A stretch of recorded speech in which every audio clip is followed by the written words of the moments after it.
was on the... Oh, wait, was I on the right or left? Anyways, it doesn't matter. We were sitting on there watching the pigeons. And I said to Orville, "Friend, those birds are frozen." And he kind of looked at me like I'd lost my mind. But I reminded him that it was winter, and often birds will sit in a tree until they freeze.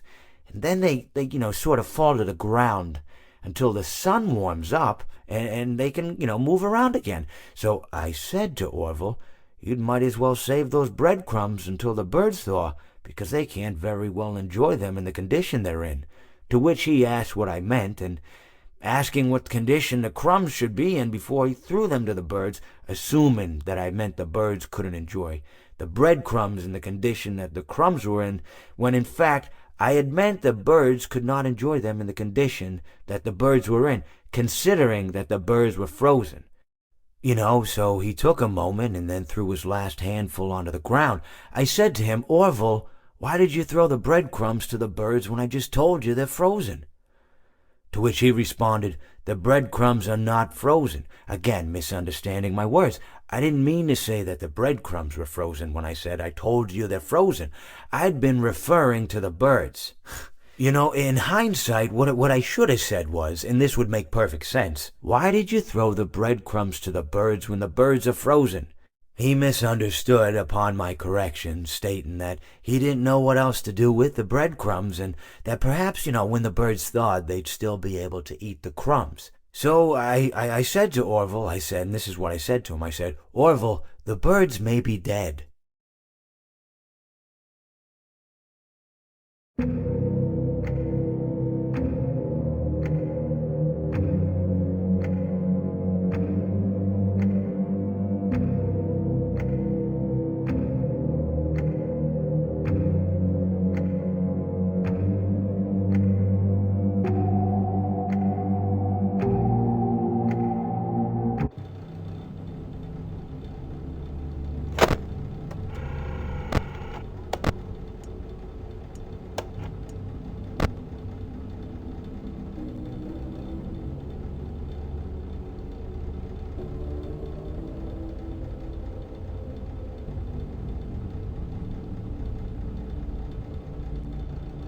He promised them to never leave.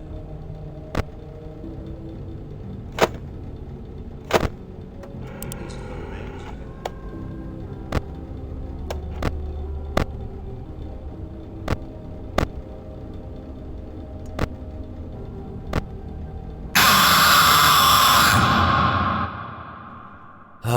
It seems that you have met your end.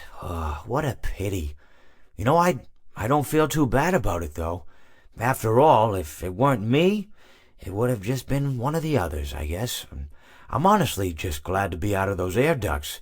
It's not easy for a hippopotamus to fit up there, and not easy to get down either, and not as young as I used to be, as you can see. I used to be able to do all sorts of things. You're young, you're vibrant, you have that sort of pep in your step. It reminds me of a conversation I was having with one of my good friends, Orville. We were having a nice picnic one day. I believe it was summer. No, perhaps it was... Was it the fall? Yes. It was the fall because the leaves had turned already. But I said to Orville, I says, "Orville, I have a story to tell you." And Orville looked at me, kind of odd and said, "What's it about?" I said to him, "Not every story has to be about something, Orville. Sometimes a person just wants to talk. Why does everything have to be a story?" I said to him. He just looked at me and he said, "Well, you said you had a story." And, he was quite right. I did, in fact. I told him I had a story. I suppose if a person just wants to talk, then it's best to not announce that you're telling a story. Telling a story does come with its own pressures and expectations, I suppose. After all, if you're just talking to a friend, then there's no more expectations than if you were talking into the wind. Words by themselves aren't expected to carry, aren't expected to stick. But if you announce you're telling a story, well then, there'd better be a point to it all, No one wants to sit and listen to someone ramble on and on and on with absolutely no end in sight. So, it's good to be mindful that when you tell someone that you're about to tell a story, that you have something to say. Telling someone that you're going to tell them a story is tantamount to asking them to stop what they're doing and pay attention. You're basically saying, hey, buddy, stop everything. Stop what you're thinking. I have a solution to everything. And, well, I didn't really have any story to tell. In hindsight, I probably just misspoke when I said that I had a story. I think it would have just been better to tell Orville that I wanted to tell him something rather than tell him that I had a story.